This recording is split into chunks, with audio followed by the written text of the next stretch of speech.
Right now we see for your movie be akwa Opatafuor TV of the moment no na duru kwasi ada nwumre bo 8 o'clock a ye jemre eto ye nsafre nyamedi for prophet Opatafuor ne bisa ne nsam o de kire ya adwene wo nyamesam amani mu so de ekọ sunsum no ma de ekọ bi odifo jemre no de awuram na ye kwasi ada 24th November bo 8 say de adaji ni poso sanu ameka say prophet Opatafuor awura ono ankasa ni studio kese mu a Robert ya mo akwaba nyamedi for prophet Opatafuor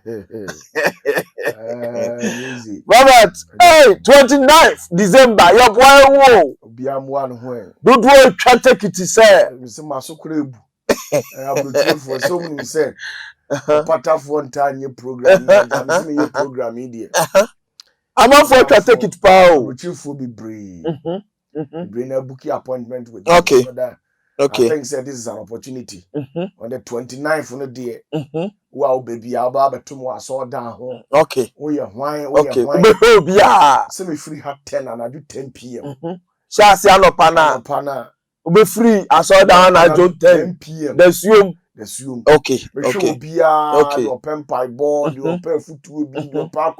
Deliverance me be a aquantre deliverance for 2025. 2025 because of the seismic shift within that follow Dr. Bruce and dog mix our name, man. Hey, I just do the prof no. I see. And because of that event, that year. Okay. A year. Which I know this year. Waka pa. Nintina me ma do mono dem se bra. Me ma bi say Edin said den nara. Den ya Israel for the be pokokwa am. Okay. What you say? Enti uji Opatafuor wo sre di. Now Jimmy disi onyame nipa. Okay. Then you just come. Come along with the handkerchiefs. Ne onioma bi ade be ba 1 or 2 bi. Okay. Of course, well you say enkosunsu anim kwa. What you say? Onioma bi ade be sort out. Na bra. Me am me wade a me de be ma wo. Okay. Ade a o say we are say sabe. Yes the opa ade akotobo. Anya kotokomo mo. Kotoko pa de kokotobo. Yeah, ni e kan opa de kokotobo. Yenye na aboro. Pa de bi akokotobo. De opa de akotobo no. Okay. Yenye na aboro. So ko no onyakoto ni bi obema obi. To ye na aboro awa na. Oba oma. Okay. What you say? Matibe na seba. Papa bi aye na sa opebi bi aye bibi dia. Then 29th. Bi awo bia me Zenit fie ha. Zenit. O say la show. That's who kosu ade. Ebi bobra eno si wonte ase. No person wonte ase. Na so wonte ase. Ababi adu mi kosku anye 3 months 6 months bi efie 9.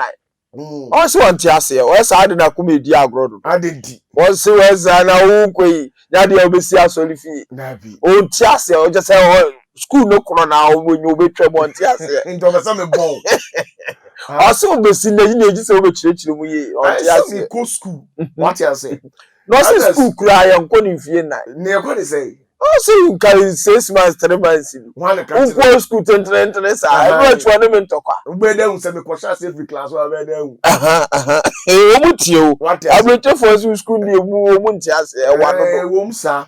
But I dey also tie ase say we have a meeting point. Okay. Say by na no mu ntimi nka kura de a. Ti ada o be engage you. Yes, I will engage you people on Opatafuor TV. Okay. Either Facebook, YouTube. And I say TikTok. Oh, okay. The beer be cool beer. You see me? No be person wa ba free classroom ma me shia no. Obi a to toma ba. I know sir. That's also be shia. Obi di there ba. O to tom the no ma ba say gari ni sugar bi ba di ko shia dia. Na me di gari kwa di.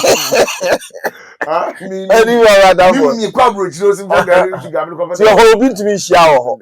Tie ni e. Some man kosa me kwa sorry. Okay. Na momu no. Me and my funny ways we say. Bia afi bi ya no. Me force say me ba be program 1. Oh, okay. Sana okay. Oh, when you know where they say muja, with the any what was. When na no mo party no. When ka ya so nka we mo nka. So say enye minka say it's a must. Okay. But me say me plan say within the year no. Baba be ball from back. Na be ball one show now mo amane. Say you cry we chire. You 20 interview cry entimi funa back. Debi. Emfre ye interview. Be interview ah.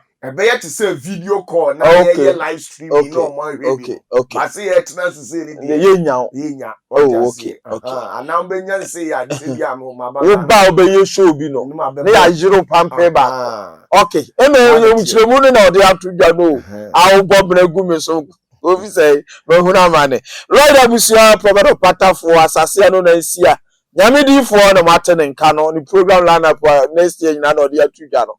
Ti o meyem ye mewura no be bisa so difo ne entene nka bia. Wadi ka akra mo dada. Difo nyame difo ya mo akwa ba biem.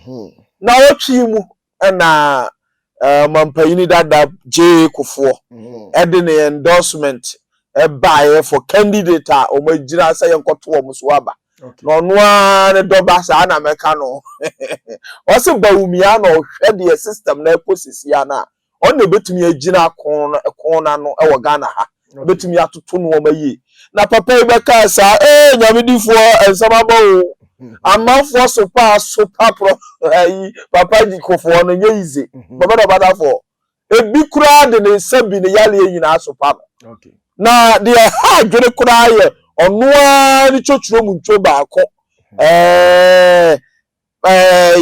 ya friend say align kwadwo tramante wa unipa Mr. Tramante se wanti ase se papa Kuffour akokasa because on ne sign ono na de ne ba politics im sa na ye beka no na onim ni pe wo no nimu align mu enti wasa kwotwa no wo se bawumia pa na betimi akoko we ya baba Kuffour wa no nwanwa ye papa ya bi difo ya di brisem so Mr. Alan Bofu akoma ankofo man ka de obeka no ebi ana no bepa baba Opatafuor nsem bi se o tete se penyina wadi o man so that statement papa Kuffour be yi ni pa ba ko etimi hanya doma odisifo kra de omo de ne yale nyina ato amane no baba Opatafuor de apie no J Kuffour say bawumia esefata also when the car count say one the statement dey nim dada but o si pillars e o Ghana o ka ho bi baba Opatafuor wo chire mu say nyamedifo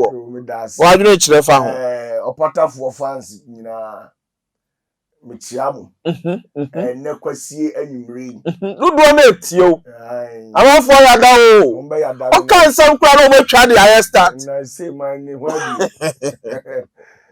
wabi enti mechiamu nyina enough respect okay eja wo ni bibi orifo etio ade a wo se oni party asie ni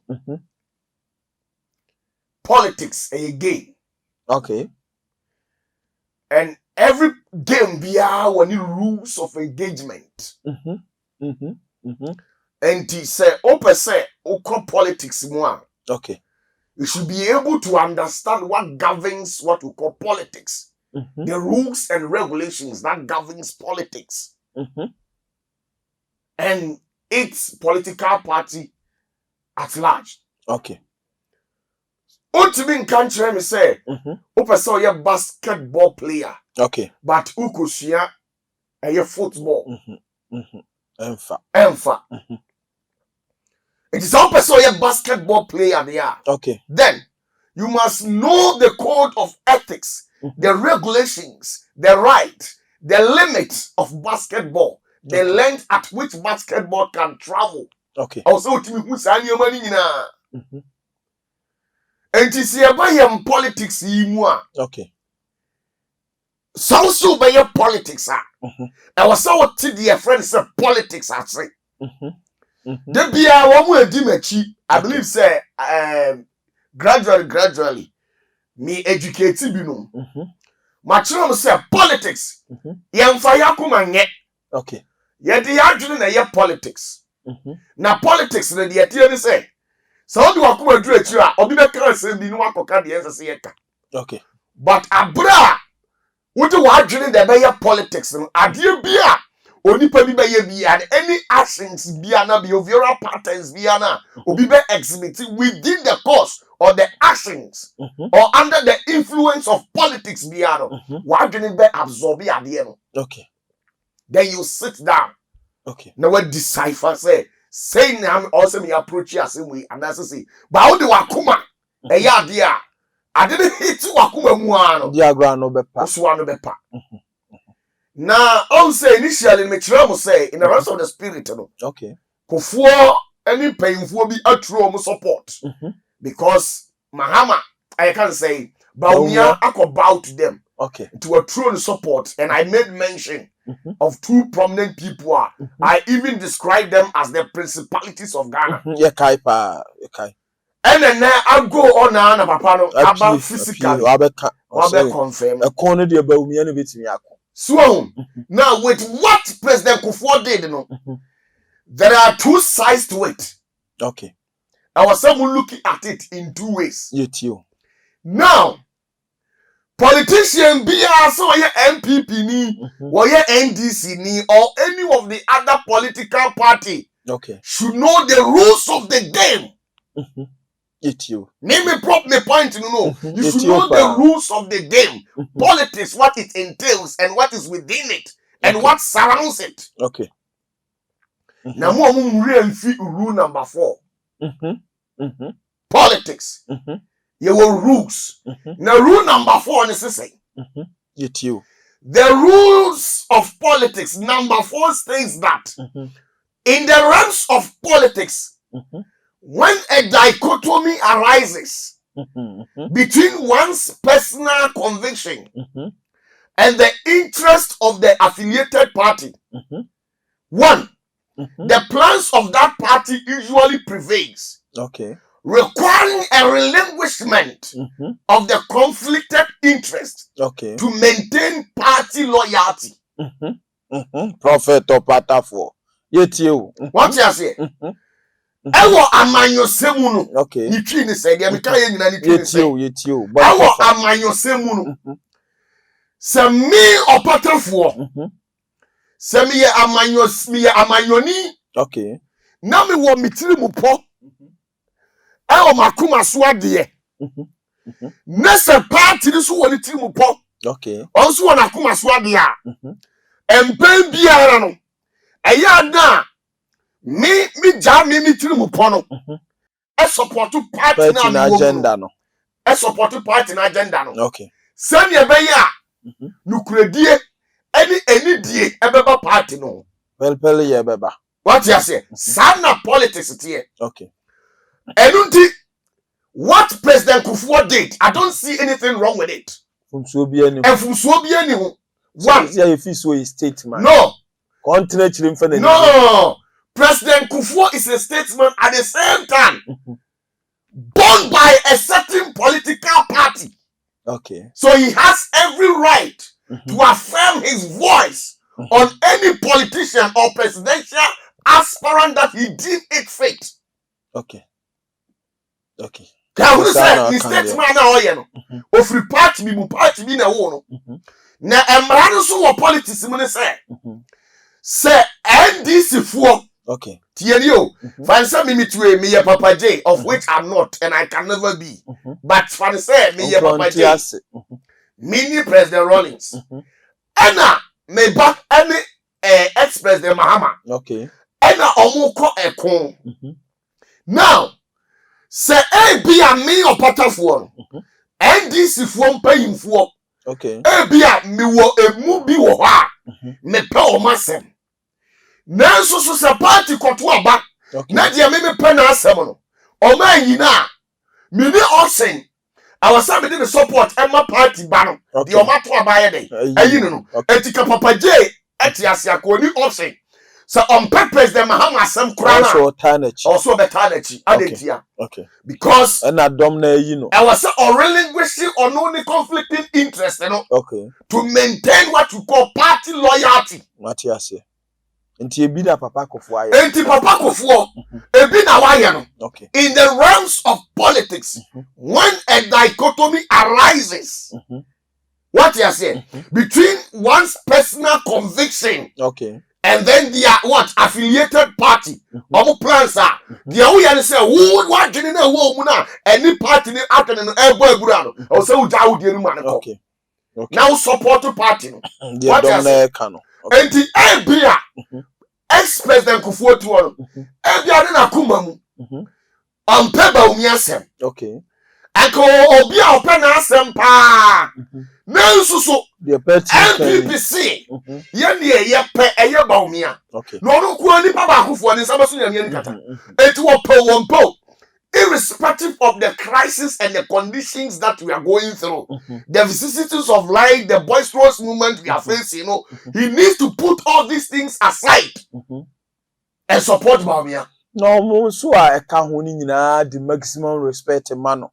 We you line. Papa yi so butu ne na ase. Mame nka di for no de mame nfa we na brem. Di for ayi ewura line obutu ne na ase ni odi na chi ache. Oh. Papa mama on kwa de ode na ye japre kope entinka ontimi ye din fa se bibi kura nya kokuo mu anga Bawumia esi ade aye metawachi na nka ye kokuo na yadu ni pompon so ani bra pagya pase na wa pagya ba kopede na kire wiase no ha june kakra emifo se obi ka se ha june na nipa na nkasa no onim ade e friend politics okay yeni emre ene na SSA obi bie na no ene de omie na no e politics. Okay. We are in a campaign season and each and every one is selling out their presidential candidate. Okay. So when do you expect President Kuffour to come out and sell Bawumia out to the public? Is this when they have closed all campaigning or what? When the beginning when the car say or a lucky boy, lucky guy. Sabe abosu ba na meja pai. In a way. It's a mechanical system. Alan is getting things wrong here. Mami ma Alan, me na me papa no. Yes.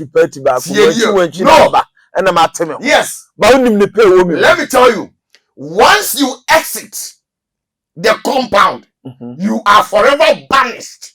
You are not part of us. Okay. It is a Alan no ne pakura we hwayenka. Dabi tiedie. Wa firi mu nti. Let me tell you, Alan obi a oye onyansafo. Okay.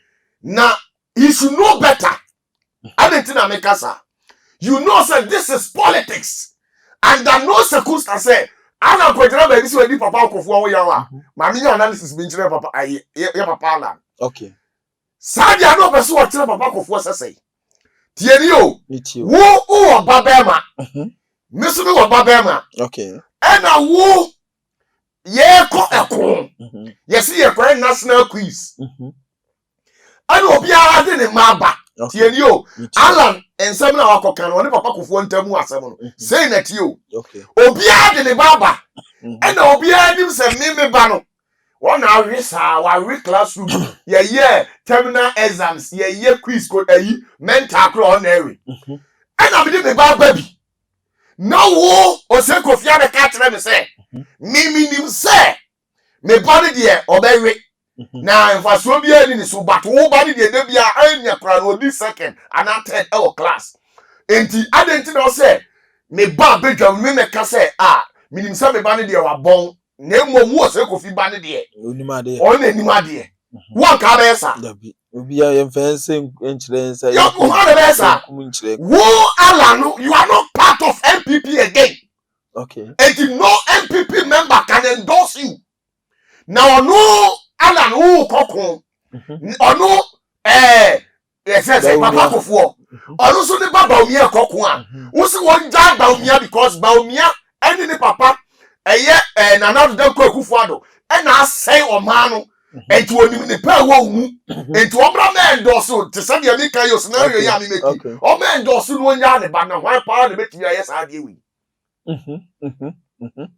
Obi betimi esa. Obi etimi esa. Eti Alan kra de enu kwa so ma ne bufu one day. Say Alan wo obi a o se ne bufu a. Eye niam nipa bi no o se ne bufu wo mo. Why? Onu Alan na nkasa no ho. O se ne bufu no ho. Prophet Opatafuor. Yes. You. Two. Anyone who influence no. So ntino. So ntino. Omadina bro. So ma di papa na bro. Omamuwa no. Omamuwa no. I will say. Sabi previous I mean say ye papa Alan sabi. Oni nyansa. Nemo When you say conditions we accept to be too critically. Na make hasty decision ya obetra se bewie no ayde no say no enti abra asema to se kofine na adwuma ye ni na nani so ni beja no de obe wo no se wantu afutu pa ube make hasty decision obe mo waye no be akyire no na wonu hu bebrebe enu no de chance won blame no ho no say for yielding a positive hearing unto the voices of those people who are advising, you know, Emma or Jai party, no so man who pine, Emma who to himself to because Omaha. No man's hano, ne yo. I know that makes no say. Why they name Alan? Okay. Opien one Alan, me and me to me declan can just have me done. Immediately Alan. And what we know say after na na to dan Kuffour adon na nka ye nyina ye nim say one eko Alan because Alan there ye kasa mu a anka wo ye broken Nigerian ewo MPP mu a enka ye nipa miensa ogina brane pa eye Alan kwayo kire maten na na to dan Kuffour adon na eye President Kuffour na the year 2000 President Kuffour mu man kwan because na na dan Kuffour adon ha President Kuffour pa the year 2000 ono no pribia na ni mu odu pa every wait for no ba ye ma eye na na ye wuraje Kuffour koye ana ba ye ebe ye the competition Alan nanado ana ja na na ana yi ni cheto ho the senior man o the man say ja titala the senior most ana ja na na dan Kuffour koye na mo no nanka we no ni problem no we nanado so e dia ma no ojo wa brebe so be fa but you see areas only party enye bo friend wo hunu adwene o me Opatafuor ameti hoi meaning say everybody is a threat to my life and my destiny, even my own child, okay, my own family, okay, myself. If I am fortunate enough to get married na me yire to okra say ya me suspecting so betimi ya how okay if you say wonju obi eni if you say Samuel Abraham what is it kind of Sarah one day and so do me na Sarah kutia okay Samson or tisikana de Dela one day and so do me no kutia omi yi nani anything Samuel oba na akọ ware no onso ana onim nyansa chance Dela na hu nya fan chance Dela ana onim nyansa chance ya ma Sarah meboa but the unfortunate things happen during the life and to be TBC okay and to be me once you get closer to me you know and you're 50-50 meaning say e betimi awie ye and e betimi awie boni et me maboa me ho dada na me nam ye besi bia I will accept it in good faith and then afterwards decide whether to change it or not. Okay after what you say et say ya wu and wa beto abusia ohia eni ani nguase wo now sir ubeto abusia ohia ni ahotire wo man accept it in good faith now we are there is a decision a jurisdiction willed within your mandate at your end ubetimi asesa no say me ye ubeto abusia ohia no me de mempe but me de mesi me ho ma bo me ho so na ma yi sankonua na firi mo so say me wo fa ma anya yi kura me yi okay what you say okay enti Allah no somewhere along no onu an expose no okay because they sat down and ready Allah ehu ne center okay ehu say we are quick tempered person we obi a oye na meteme ho no ewonimu and the biggest threat to MPP kingdom eye kwadwo it is yet to be cause kwadwo amani free MPP mu dia o kan hu say emu abi okay obi en hon man mu odu bi and Kuffour wait me manipulate you one no matiti mu ana ya titiru sagu achi ana wasumu ho so ye hwe wafum enti anu na wasumu ho ye gyan na ye hwe wafum no na wo so tiam e ka se ye kumi o na ni pamra na ojefo mra na mamu nka se munya me na menko na wo ye sa ala no o ye sa bibia ni a wantu amate me ho eku a tieni o eku a woni omo asase di agro a building from scratch What sweaty, what campaigns, you do attempt because of MPP. Now, a shift to me, a round will be about within the party. I also want to go into some way, one way or the other. Who will party? And where is your loyalty? Okay. What I say? It is Sanyama when you know. And I can't be go allow who Okay. I must say the political career. And good decision. And your good decision, Krada. And now, friend people will say, party a free more from them now 1 year, bedroom neck. Who's what? And you should know better as a first one. What you it is the trust that MPP as a political party has for you, no? And you bet 30% because you can't go when you must. Oh, it is so we a busia. The entity do obisia busia penny. Now, what was your penny? Woofy. Now, what fast? And do what more. No, what me fancy. I call Uncunya them. I call Gunsa went to Domino. I call Domino so kuno. Eh, and into the Sabio, Sabi, or penny. O diamanti eduru mi na bia yen asofo na aye no enye da bia ne betrasia yete asam do okay utimi obi a wo hwa no ma na aduane di otimi ko sel pan kan sam ensam fatafa ho na hu anu akoma but hu nipa na anu asa pretend ya yedin na wa yedin efise biblia ma ne so yedai ma oh enti se aland de onu kura de dabi eni kwa so ogina ba bia ama ni bufu na ndc fo no so e NDC for the omodio Dela dem o so anything I'm saying politics is a game ti omodio de omo yo ti and I know me can say me kire me say Ghana how omo ete politics from you nipa miensa okay me so Opatafuor me can some agidi me nya me research am me can bibia okay omo te politics as omo nipa miensa Mahama Kuffour and Kuffour omo maka nyina na omo de omo akoma na ye politics okay. Now, when you would wakuma your politics, you get everything wrong.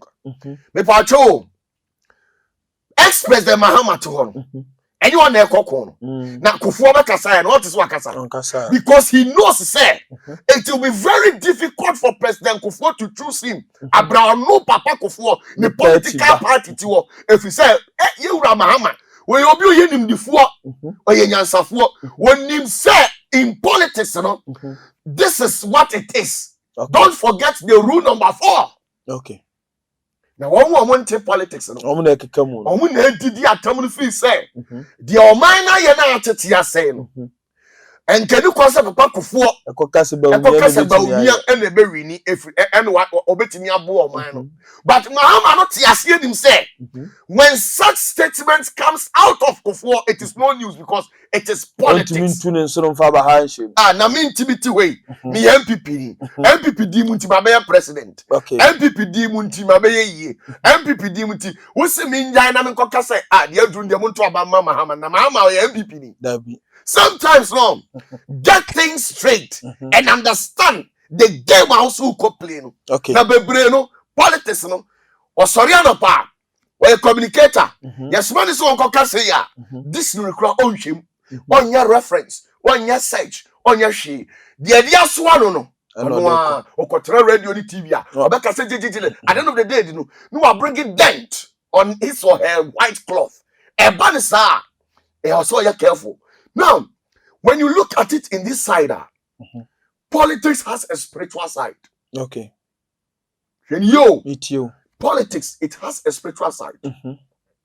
Every NDC member, NPP member, be over sorry. Okay. So we deep Papa Kuffour them.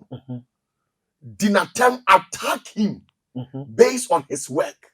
Okay. Papa Kuffour ye kromfo me to ase. Because politicians be no one Kuffour. Okay. And them to us. Papa Kuffour be di akonya from the year 2000 to 2008.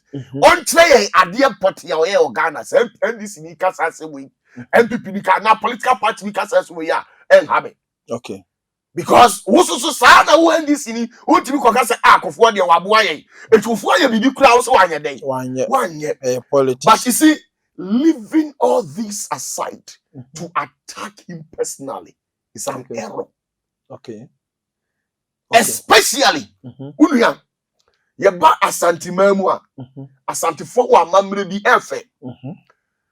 Se bi ufra asantimamu a, okay. na me do ko Judafoɔ mu Ghana ha Judafoɔ yesirimfoɔ Judafoɔ wa amamre bi me fe okay me do ko enkramam Zubalonfoɔ mu me do ko Zubalonfoɔ mu a omususu wa amamre bi me fe me do ko Aigwefoɔ mu a Ewefoɔ mu omu wa amamre bi fe okay Guansfoɔ Enzemafoɔ Achimfoɔ Mfante Akuapem Krobofoɔ Sankrofo nyina wa amamre bi me fe amamre ne nsɛn ɛne sɛ tribe we nyinara omu kyerɛ sɛ fa enidie ma opanyini okay ne wiase no ho de ehu wo wiase ne sɛ okay mini ose Kofi Koko mini ose Kofi Koko ne kokasa ti ose Kofi but me a minim tumi kura ose Kofi tisha na se na as to say me kaseti ya ose Kofi atumi ne beba me so attack no eye real na anya real you see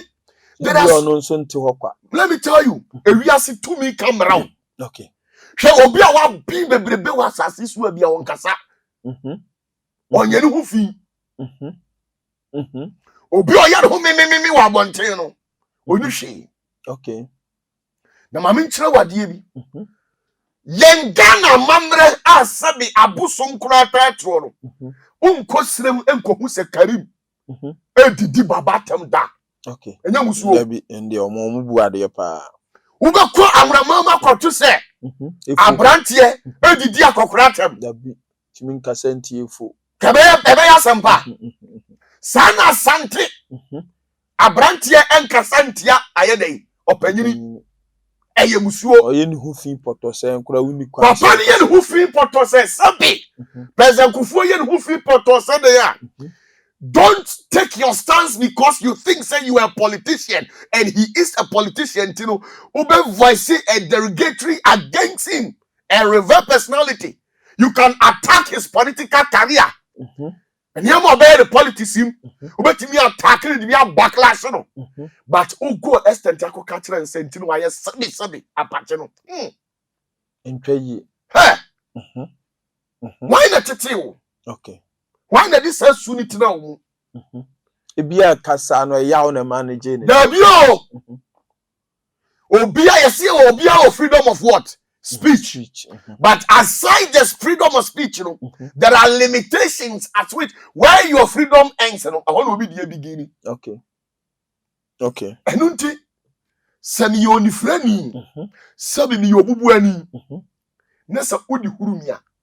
Busa oba bia ohwe obi ase oba bia wadu ni mpan mfie so a wanya emfie bia aduanan num ko 50 years na wantimi anya yafunu anwoba na woni ni din atem na wodi din atem ka tense boni na tese wa he ne ya be ha no pa na de timi ka no pa wodi agura wadu ni ja na obetena sia paneto ase wa bru nwia ama wanhwe ya ensi uye da okay se papa pay mu a waduru sei obetimi adi Kuffour atam so ekromfo me kra metimi aka tere papa ya kromfo na onim papa Kuffour ya ade bi mre bi se omu refi ama mentwe o madwene nsiso yetie odifo abra papa Kuffour ba di akonya no otena asese yen settle oman no asodwie na issue said that the Kuffour trim ni abufu awo Kuffour mu no yen nyina yen yifiri ho ne yen kekere oman no baako okay now there was man bi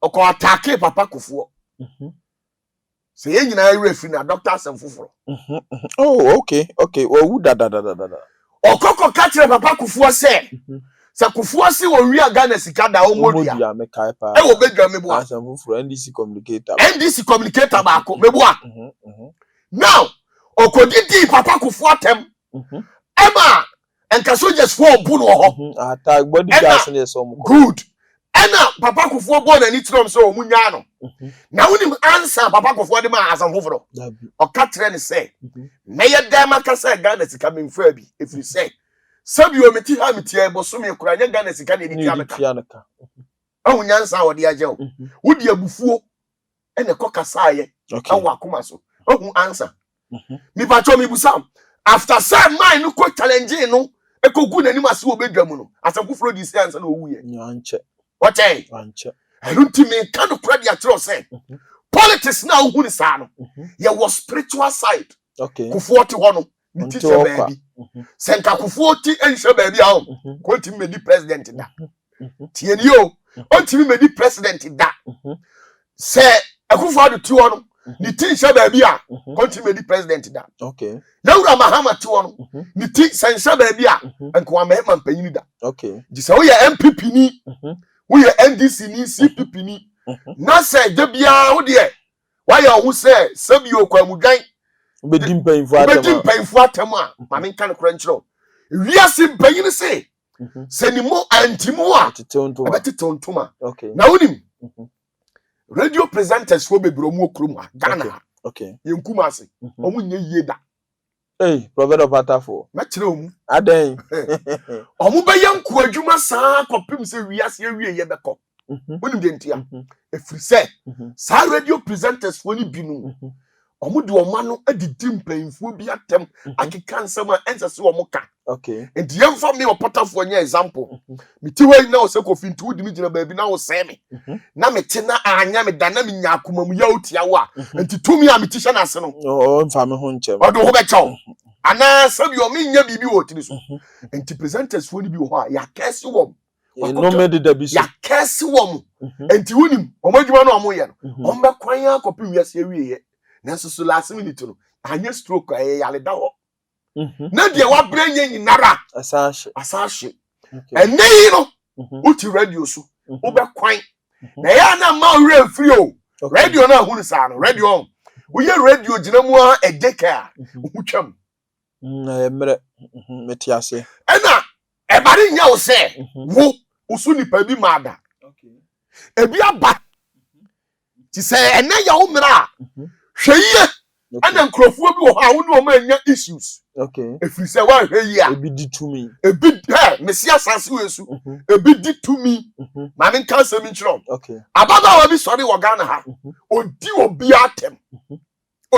atem okay ene odi nani ekosi Apostle Kojo Safo kana odi atem obedi atem onim se we wala payini enti udi iti abrebre fa overlook some of his mistakes okay ye wo payini bi wo ha wo ka wa buani gu ne so wante jano wanyini enkasa to aso okodi hwan atem okodi eyesofu payini bi wo Ghana Apostle Kojo Safo odi na tama sabe osese ne nkwase ase nyina okay e de sabe ne honam nyina ato no ho na anyo bi asabe wo ba onu so no ho ofete se wa wo ma omu so abobra te se wa okay na sabio wo bie adwuma na adwuma no kura bi kura akora onim ho hwe ena ne nkwala abeka okay eno no ni buo mu ne papa mu no wo di appeal ekokoto papa n'ani waka na wodi wani kura to no wodi wani to no no aka se agawada oroma ka bibi kire onkrofo no okay na wo bɔ no kokko na se wantia na de o se oye ni bia no ayede wa ye no kura no wa no ntia no tie ni o odidi na tam na man ne tie ye ne ya na o yade bi na lady no ye ntini nka biu o tibi kwan wo social media sa enko biu man na ase no na me pa chaw utibi be to me ho ka trem se me ho nya nyan a ewrade eya egu manimu ase ntwaye ese me kwasea Abraham ye panyina amanya mfia dioso ni akire Ghana mamre anwonafo amamre asante amamre atemfo amamre enkran amamre emma ye kwansa na nsusu o amayo sembinti yes social media ninti emfasa social media yi be manipa bebra bre wo wi ase yes because ukoka obi odi tumi na wanka ni ye obekeso bia de na adwene mu oha no na kuma area teno obeba public abeka choso wakeso ba dodo na so na masters no ma matro no onkasa obeye din ba de betutu abrabom no sa utumi na utisha na sene wabi obeka kire wo se nipa sumasi a wokasa tia no e na masa di wi abawso dodo na so se mu ditumi mu di hunahuna ye obi anu a odi hwa ya be keso ye be no ma me kasa mi kire ya wasam kroko kasam na obi be ka bia ma me kire wade ya be difo ma me kire wade ese tumi kutamu mu di ani o abi ma me kasa mi kire ofi hwawo ewiase aduru pempenso a ye fresh spirit bi bilia Why infernal ambassador to Turkey. Okay. On the Turkey man so. On na spiritually omo wu Turkey nyina on the Turkey wo so. Your friend Turkey. We don't woo Turkey. I want to take you. Yes, your friend or your infernal ambassador to take your friend Bilia. Or say why you aswarding for my one share aswarding for mum cannot. Then we him on the year Juma. Yes, Bilia on the year Juma. Kofi. Say over to so Opatafuor me nam street. Nam make so but more thing. Na chechere me. Fa me kwa nkafo. Na atia fa so. Yes. Is there anything that happens without a cause? Tieni yo. Bibi wo. Ebesi. Anya bibi na chance ye. Intisa. Enti hifo pa na wusie apie firi a. Ejani ho. Na mo mawiase no. So ukoka obi me Opatafuor. Obeka me. My father say it's near existential issues. But when someone who cut your Opatafuor make sure say traso because who freedom said you pay the family freedom of speech. Okay. Nemo mun someone who can baby I want to comprim our my brabo mun and when me freedom chance here. Okay. It is a overstepping me boundary. Me ni gidi obi bia me gidi nyina ye me to me. Okay. It dia na me to me ni be yo. So. Me the 2 minutes about so me pretend it. I'll say it. My kind of crutch. It is a me back. Na me uber me interviewer. Me here very decisive. And very selective with my words. Okay. Someone no entia obi. Some me kala someone or some man who say that here. Me can the person here. Yes, me be dia lantem. Okay. You make what you say. Metuase. Enuti. So pay movie baby. Now feel say me to data 5 cities me the dinner my brother. Did it already? But who we are spiritual aspect no so no. Na we are say ye beto ye nananum mpayimfo o mo say. Who be kum aboa tromo akodware asasaduro de gya no. Ono nam no kwa. Mo fa ne mante sam nam ne doctor ase. If you say me kwa o say Kofi. Okay. Abrana me wasundie na meka o se Kofi bewie na ji sabe ko boka dabi o ji sabe ko boka $100,000 ekotu mi ho ko dia ho bambo no nyansa wo dabi nti aduru wiase no wo ka bibia ye careful na sabi empemfo no o motete wo no kotokohene wo kana asem a ebi ono na be decide so on few obefa wo say wo ye ne nana wo ye ne dehye na wo di natem but nipa bia ni ho a wo say obedi kotokohina temo so obe respond wa obetimi na gina da obe how if you say odi to me wo physical power and wo spiritual power. Okay. Asante mamu nyina asenase papa na titiri na hinia ma UK fo kwa respect no asase we so ye come omu wo tumi a UK fo. Okay. Na prestars kura gun say also say papa bi so asase no so o himpon bi wa asante man na sa uti UK na wo hana ento okasa o ma UK aban ha wo ntima ne how sa na tie sa na oti asante man asase so a ahemfo wo Ghana nyina metima ka say almost 80% a wo ye ahemfo akase nyina ye na danfo no wo enkra ti hihye na ase enkra my ohini papa ni monyamfo nya na danfo no kotokoyere aigwefuo ehini payini nya na danfo no kotokoyere afede togbe wo anyo ma danfo no nyina ne koba papa yi chebi ba hene papa yi ofulpayini nya na danfo no fa kora no fa good tati my here me pato nya na danfo no kotokoyere eti sa wo mpayimfo ni bi wo bunu ase so ti se tati my na sa so wo be deep kotokohina tem no okasa be bua wa ntu fi se wo tro letter e di comment tati my here so wo dis ye bi se no de mani ma ya tati my here be tra wa hwe sa dabi enu nti ye wo bi wo ha wo di to bi na eya na sa nkrofo no woni me bompa ya pa de ma kotokohene me bompa ya so de ma Ghana mampanyini. Okay. Adentia if you say to me akura omo no am ka so mo de be di bone a on be how papa kutanya mitumi so on be help. Ofa, mami ka se mi nchiro. Wini mo ba ye friend Jezebel. Jezebel, no wa yo hima o. Wanya ohini o. On krensi ni no hima. Ohima o. Keke. Ena odifo Elijah. Omani to nwuram no. Omani to nwuram awia 12. Na odifo ben o ga na house wa be ni Elia. Obi wo ho. Mo kura de sa za na mo ye. Di odi no kura we gane. No Eliyahu amba. Eliyahu Hanavi. Odwane awia kete kotena ma say na ote achi wiase. Man Oba Pesia na ka say se wo ye bema ontre kuroma ne ma awia 12. Na Jezebel huro na odwane ye. Dem what you say? Sounds to na tati my mind ne amia kufi. Papa ni monyamfuwe. Se obi ti asantimam no odi tati my mind ne atem. Na tati my mind ne ehunu mobo na okasa obetu no so sa. No chro krata. E panyin oba. E di braba nsia. Me come trust am nsia ba yiri wa wia ya. Se omo kan wa ti a oba ban so wa fi asante asase so. No correct. Sa na obi ti nkramamu. Tieni o.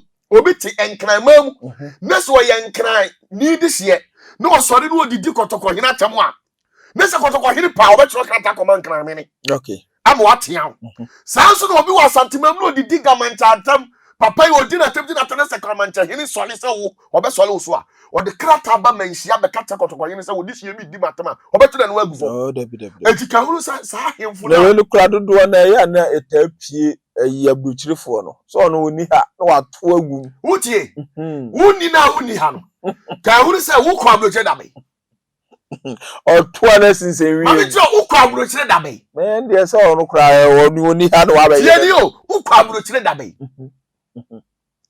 wo kwa abrochire be 1990 obi anko 1960 wo kwa abrochire de year 2000 obi anko 1990 okay wutie abrochire obi mo branch no obi abos mami kan crunch no me mi wotumi okay mi hia me yonko wotumi a ya recognize ye ho okay what you say okay ano ni ano na eden ebo etire ni tire ne kasa enti ba bia wo so ti wa abrochire asase no se sa nkrofo yi omu di tumi wa asase so no se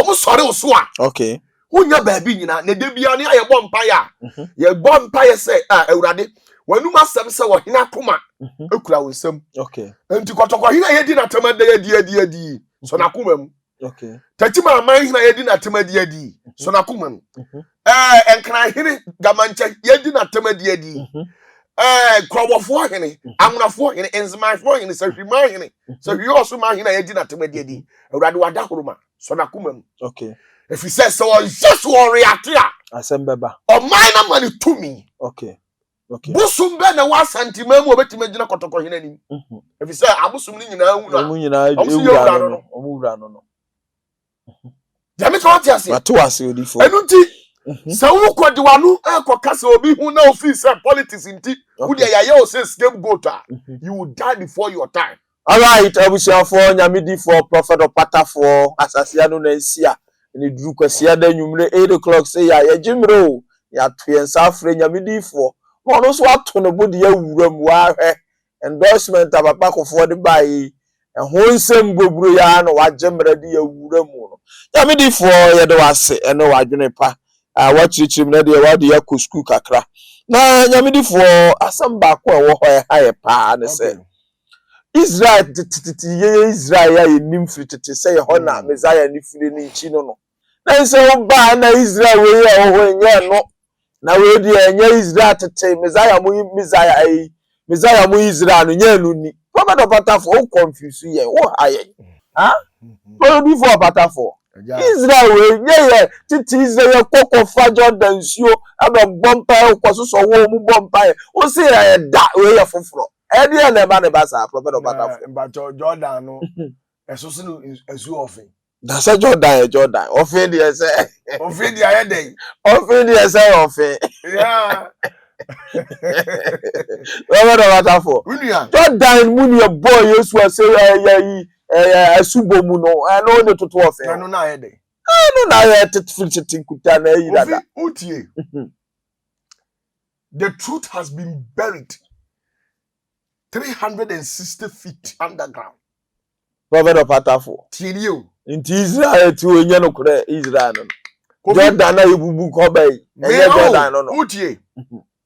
Abra ready Nyankopon ma me tumi. Unim de ntia nipa ntimi defeat me. Okay. You can't defeat me because you can decide to develop hatred for me. Okay. Based on your personal experiences with me. And I say, obi a waka me ho asema kire and I feel say udwane. Okay. But the fact say wo time me no. Na utimi be kika say be wa adwane kire me ni kire say. Unim dia o ye. Unim dia me ye. Okay. You have every right to tell me whatever you want to tell me. Okay. Now you see? Okay. You can't alter history. Abakosam ewo ho. Na say abakosam wo ho dia e de ne wa dance. Okay. Na nam say ye de no kura atutu from 360 feet. Ahye ho nti. E de ahye ho nti no. Onipa bie no obetimi atutu. Okay. Akoye mako. Na de atie nie. Metie odifo. Ewiase a ye ti sisi enipa 1%. Okay. Tie ni o. Ene di wiase so. Okay. Just 1%. Nipa 1% pe. Omo na nim no kure no. Okay. Omo na control wiase. Ye ni nim wiase ye no so. Okay. Ye 1% pe. Now, omo di wiase 1% no. Okay. And a 5%. Atimi aye omo research asua dia abaya enlightened and divinely illuminated. Okay. And so be hu no kure. Tieni o. Ethiopia. And a 94%. Omada e wo wiase. Omada so munim hwe. Omunim hwe. Omunim dia ko. 94%. Hey! So dudu na enim dia ko. Omunim hwe. Ye nkono bi ya konfuo bi ye nkramofuo ebi ya Kristofuo kura ka. Kristofuo ebi ye Buddhistfuo ebi ye Hindus ebi ye hehefuo. Omunim hwe. Okay. Enframa boko ha. No mu di akire. Ko ha. No mu di akire. Sanetie. Okay. And a young 5% na ye hu no kure no. Ye tra say wo mu 94 no ba dan ye be nyane wo mu no. And a 1% then fight ye. Okay. So mu ma ye nyane nkrofo we ye mu wo mu nda. Sa woni wo hu no kura fa ko. Fa manisha wo ho. Manisha wo. Ye nka se kwaji obi a. Ye nka se kwaji obi manipa ne ntra wo. Okay. Sa na wiase akoye. Na mom ewiase. Sa wo koto se sabio akwala ana sabi obodamfo mpo gira wo no woka bibia. Uduru ha wo de tie bi din. Na kwa asam na akwala na kan. Okay. Kotasene se besepa eni konya hai. Kotasene benyansafo de bebo anu fa de amwa no tugu. Okay. Ba se wo gina ho. Na se wo so wo kokasa ye wo boa de wo kasa se ya sabi. Bible so yo bakwase ya wagimi. Okay. Unim nyansa. Okay. And I mean sorry, na mfiti ya na ma metena se ye interview na bio na me feel say me kekansem ti me say Israel say no maka. Na oman Israel no. Okay. Before say Israel ebeba ne enyoma bebre akoso. Ama Israel baby ho ye Israel no. Enye ho na ye Israel say. Okay. Event bebre prehistoric event. Prehistory ones are SCC. Bebre ama Israel na mu huni nenu. Enye noa. One. Okay. Eja na Israel bae. Abraham no onye Kristo ni o. Abraham no Abraham. Yana na Abraham no Mesopotamia. Eho no ofiri ene eho na mo fro Iraq. Okay. And one day, okodi agro eko eye papa we fie. Noah fie. And to akwa no ko who say Noah mu Nyankopon no omosom no eye different. And o hyase se obekọ kosua de no agentete.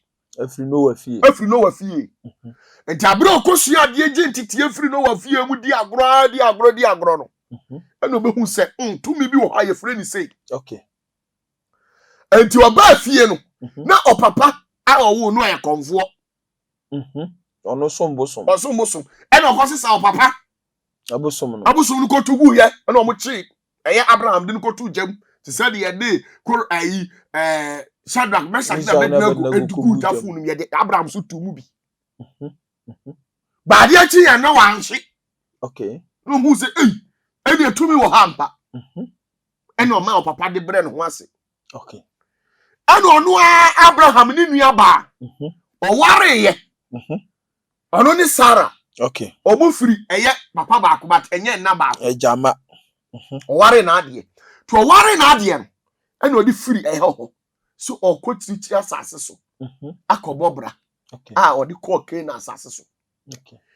Enti Abraham di mu na Abraham baba wo ye ba wo kansa Isaac su kwa wo Jacob ni Esau Abraham Esau ba ye ku bebi satono ma di akun bebrebe ena ye kan say Nyankopon ebofo ene Jacob ekokun ya o kan say odi Jacob re sa na tie ne yefro Israel no ho na di ni shase nti ba bia Jacob edi na busua dumie ni mema dumie no tete na busua no ye shase yefro ho say Israel. Now Abraham omo do no. Okay. Omo fum Jacob tumfuo. And Jacob tumfuo no bo omo hwete ye. Okay. Ema Arabs nkramofo. Ebe che eye Israelfo. Ekunkum omo bo omo man ni nyina hwete ye. Okay. Ema eye Jewfo ni dwane free omo krom. Now omo be di Israel so afa Israel. Na edin kan omo di nka kokonka kamet. The enemu friend Egypt ni Egypt bia ho. Egypt no kro Egypt no. Egypt ni di pa friend kamet. Kamet. Okay. Okay. Omo di nka kokonka Arabs fo kokonka eye Egypt. Na woni Palestine. Any Israel. Okay. No omo bomo. Omo ye mind baako. Eye baako. Eye mind baako. Now, kwa ba ne fa so enya Israel. Okay. I can say enya Jerusalem. Na eye Jebusi. And there was Salem. Okay. And omdi Salem ni Jebusi ni ka ho no me Jerusalem. Jerusalem, okay. Okay. And you want the kingdom of Judah. Okay. And you na ate no. Etu Bible mu a, wo Bible de bia Nyankopon kasa was in the kingdom of Judah. Sa Judah busuakuo no enumu na Yesu firi ba ya o se Judafo ntina ba ye. Enti omukoku Yesu no, o se omusa sa woni Judafo hene no. Na Judah ate no ho. Nka Jerusalem ho. Nka Jerusalem. Okay. Enti amre kwala ni no mo ka bo mu. Na sa Palestine no ene ho nyinara. No ma ka bom, omni Israel bom, ye hu ye ni sa ye ni se. Bia ne dem. Enti abra ewiase ekọ nanim na ekọ nanim no. Ene ntokwa sisi ye. Ema okun sisi ye. Okay.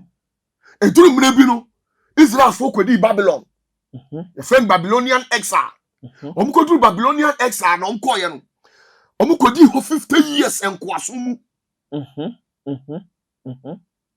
Omu be di Kemet 400 years. Egypt ho no. Yes. 400 years. Be bre ho ye. Na de ha omu pa ya Babylonians no. Omu ne ba ye ni Arabs no. Omu ba Israel asase so. Eno ombebu bu omu afori buchi ya no omu ota na omu ye ni nyina. Eni baby a yesi Herod ayi.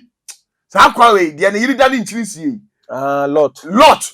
Yesi ni yiri nchiri omu bu ni nyina asese no. Omo yeso omo yire omo chi ana. Omo se o se tete no. Se wo na me ba be chi wako a me forso e ma me mama mre na udi. Ene me mra e na udi so. Oh, okay. Okay. What you say? It almost say Israel nyina say Israel kra. Sa so Jordan. Omu kum eye Jewfo nko nipa 6 million e na gum. Nsuo no. Omu kum nipa 6 million na gum. Ama Jordan be we kra say ye. Enti edidi mu a eye history ni o ma asisi o. Emma Opatafuor. World War First, World War Second. Eba ye mani nyina Israel fo ni abo ma hwete. Omo ne nam from. In 1900. Ena eye Great Britain. Okay. E call eye Israel. Satam na ya say ho ye ni Israel. Ye ni Palestine. Ayasas pese. Na nkrofobia from Ottoman fo. Omu na di omu so 1300 years. Prophet Opatafuor. Yetiu. Emo ma se ho nyina no masisi abosom ani ade o mo na koto sori na Britain fo koto asase eti o mo to no efiri Israel fo ho no e ko eye Misri Palestine fo ho o mo to 300 to 500 kilometers square ana ye o mo dia e no mo chechire ye na o mo ya particular point no wo jira baabi eye bibia na adanse esi ena Great Britain abrofo ye o ma dwen se ade enku apate ena ewo baabi a edidi ko Palestine fo ni mu a wo ye bibia na adanse esi na o mo fa etiri ko tua sika mo no mo to ho ena o mo tutu ho na tie ni nyina de ko Britain asase so no he say na ya afori buchi ya na na-esi wo na no mo de abo ena de ya afori buchi ya no nti abro mo hu sa no no mo shase satam na Jordan ya ehu ye dabi o my Jordan here no mo nyina ka bo mo o mo ni Israel man o mo nyina say o ma konka ho Emma Nebuchadnezzar mu nyina o say Nebuchadnezzar ye Babylonian king Nebuchadnezzar the third ebe konka Israel Emma baby yes Jordan woni nyina no o say nsuo ni nyina Emma asoda kese nyina obubu ni nyina bubu so yiro machi bubu bibia no sisi abosoma kese ewo ho Jabra eye Great Britain ba mu no o me say sa na tie dia o mbe che o manim no mo che o man no o ma anye lucky o mo che o man baby o say ho ye Israel na ho ko ye Palestine baby o say ho ye Palestine na ho ko ye Israel no mo ade o ma dwene say let's create something na ho nyen kankaye nti weli wo na o mo say ukogina ho butu aye ni nyina ye ntro bibiensi woni UT bank my friends Amoaben Kuffour Amoaben ya Kuffour Amoaben wan kwa Israel ko gale nsuo ni no ba ya ni age ne bank and they say you defend wan kwa nkoso ayi ni woni and they say so for me bi alcohol say ayi your friends say gidie ni yedeko mami ka sam chiro my brother share sometimes you can make unnecessary debate but enokre untimi ensesane da mami chiro ayi ma chiro bi wa hasisi ana mami chiro na yenya no fact ni now enu nie ye ka biblical era na Israel settlement in Canaan ye promised land now enu ba mu for so many over 1,000 years and na Israel 2 the kingdom of Israel any Judah ebe ka bo mu se matro dada eye 1020 BC to 586 BC your research and the debating can say your research now and the Babylonian exile omukodi di omni nyankopon nya problem no otwa omasu eko Babylon eko breye now Babylonian exile no eteki omo 586 BC to 539 BC etu calculate here 50 years no mkodi nkwaso now na Roman Empire and so rising here ebe conquer omo 63 BC and ko 63 CE now Ottoman rule abra Ottoman for be rule Palestine any Israel na bo me say hono 1517 to 1917 how many years it is that time na Palestine under Ottoman Empire I'm the control and so na 1882 Zionist movement abrofo ethnic city movement say omo di Nigerians into omo na chi else mrebina the cases omo na chi Muhammad etete no esa chi other Christian side enso tete omo ye from Zionist now eti ho na Jewish for no omo nationalism no omo ni nam a omo pede emoa now World War First any British involvement Britain defeated Ottoman Empire and a Sykes-Picot agreement almost signed 1916 Britain and France divided Middle East What you say? So omo divide ho. And the divide of Britain and France, no divide the Middle East. And your friend be Balfour Declaration 1917 and a Britain support to Jewish homeland. I was in Palestine. Okay. Say what? And a British one mra. I can say Jew for one. Now British mandate 1920 to 1948. A League of Nations grant Britain control over Palestine.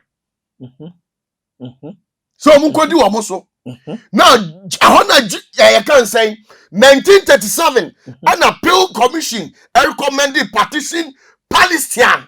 Okay. I find a whole Palestinian in Israel. Now 1939 and a white paper limits Jewish for immigration say mu enipa bebre entimi free baby ema o man mu sa afen ye be che o man mu foforo. Now post World War the second Israel independence. Now within 1933 to 1945 no ye free be Holocaust. And 6 million Jews ye kum wo. Ebi ni kum wo to Jordan mu ye kum wo wi asi kum wo Jew for. Now international pressure about Jewish states no send be na nyini. In 1947 and the UN for a party a draw plan to divide Palestine. Until May 14th 1948 and the Israel declare independent state. Okay. 1948. 1948 yeah. And Now, Israel. Okay. Now 1948 to 1949 and the Arab no sa conquer Israel.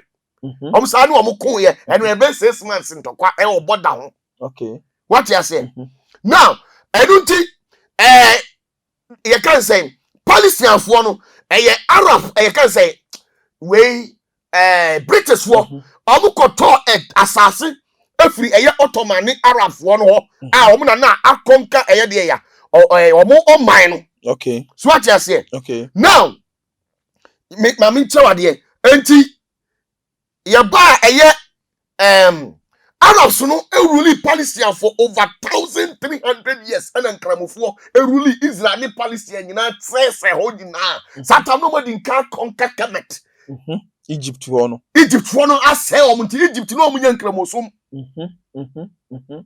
Oma conquer ma ya man we friend saying Muhammad conquer ho nyina bubu omu bibia say no and compelling ebinu mo mbeye nkramofo by force.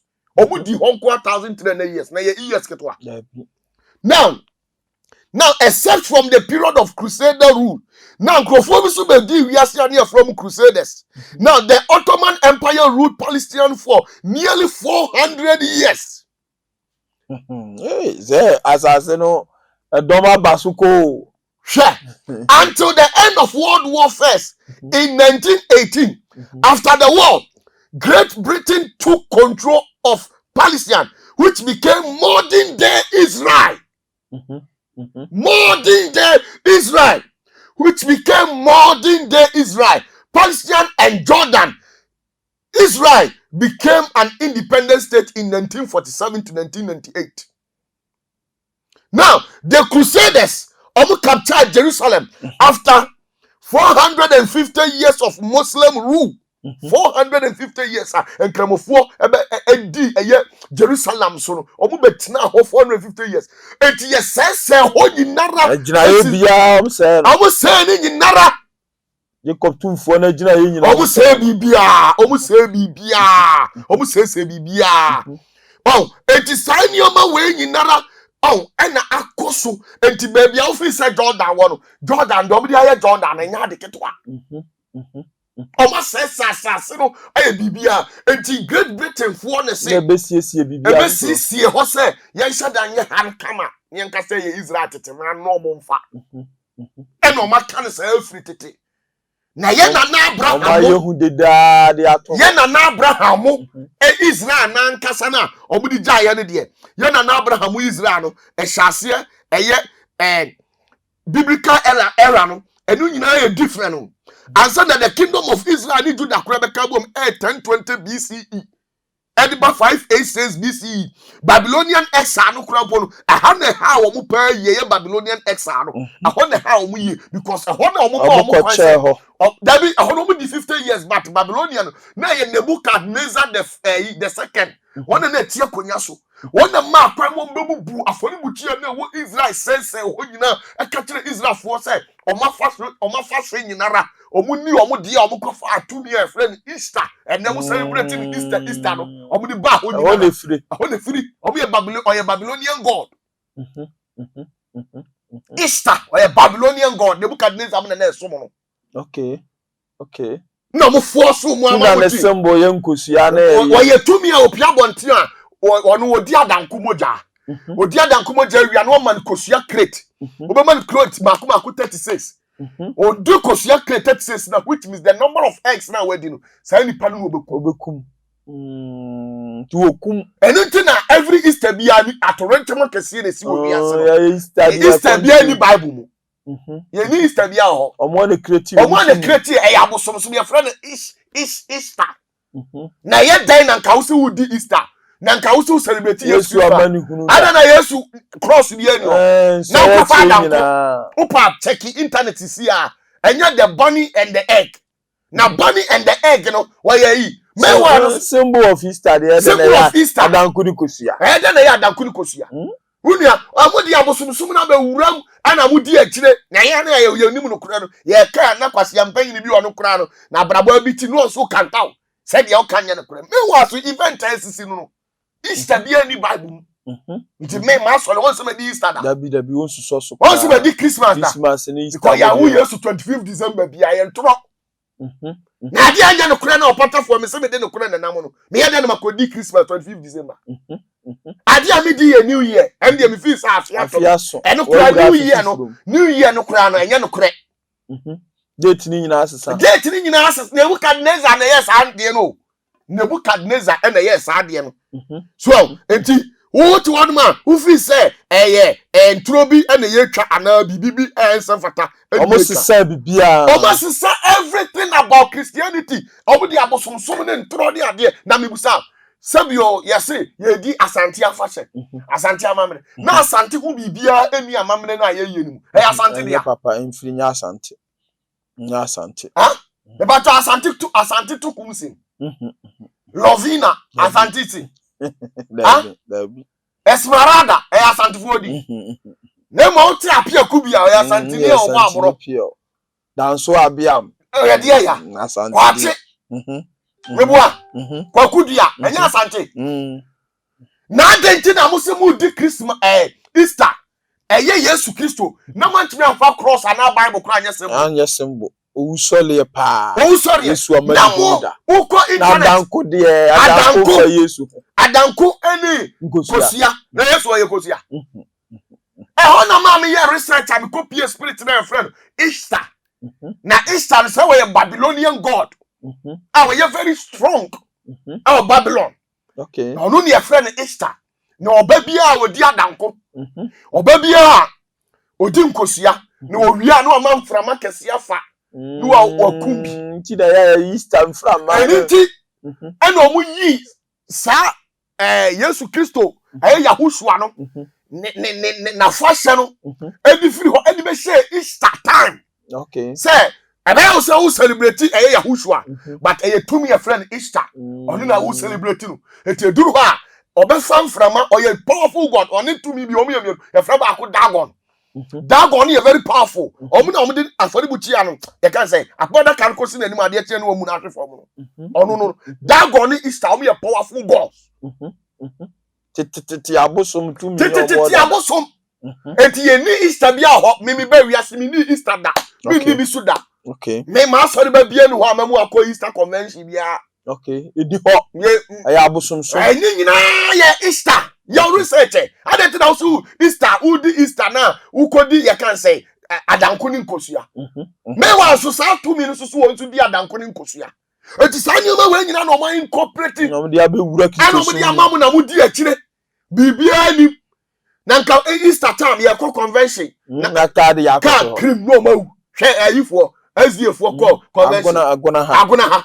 Came where Pentecost for convention any pe wuye na ye kosoli nyame akodi nyame anim na nka ye firi asole ase na ye kwanye nchira na ye nyina tim because emfiri nyame akwan. Okay.